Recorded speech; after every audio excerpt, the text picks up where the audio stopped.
So how to deposit a cheque in NatWest. So to go ahead and cash in a cheque on NatWest, if you open up the NatWest app, you just want to click on the account that you want to deposit the cheque into. Then once you've done that, it will open you up to this menu section here. And if you scroll down a bit, you should see Deposit a Cheque right here.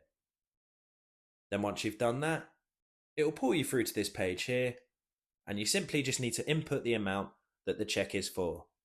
So for the example of this video, we're going to say £100. And then once you've done that, click continue below, and then it will bring you through to this page here. So you're going to need to go ahead and take a photo of the cheque. So go ahead and take a photo of the cheque, and NatWest will go ahead and process it from there. Obviously the money won't be credited straight away.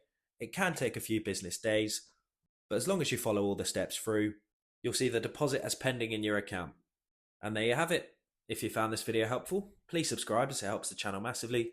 If you have any questions, feel free to comment them below, and thanks again for watching.